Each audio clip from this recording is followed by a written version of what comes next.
আজকে আছি গঙ্গারামপুরের বিখ্যাত হোটেল ঠাকুর হোটেল।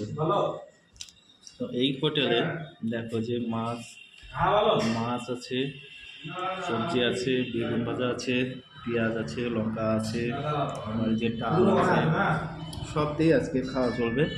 এবং সবচেয়ে বড় কথা হচ্ছে এখানে খুব পরিষ্কার পরিচ্ছন্নভাবে খাবার দাবার পরিবেশন করা হয়।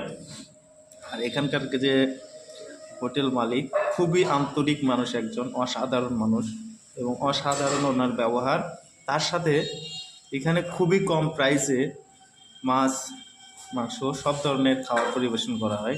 যারা যারা আমার ভিডিও দেখছো গঙ্গারামপুর থেকে, তারা অবশ্যই একবার আসবে এখানে সুযোগ পেলে, আর এই হোটেলে একবার খেয়ে যাবে বন্ধুরা।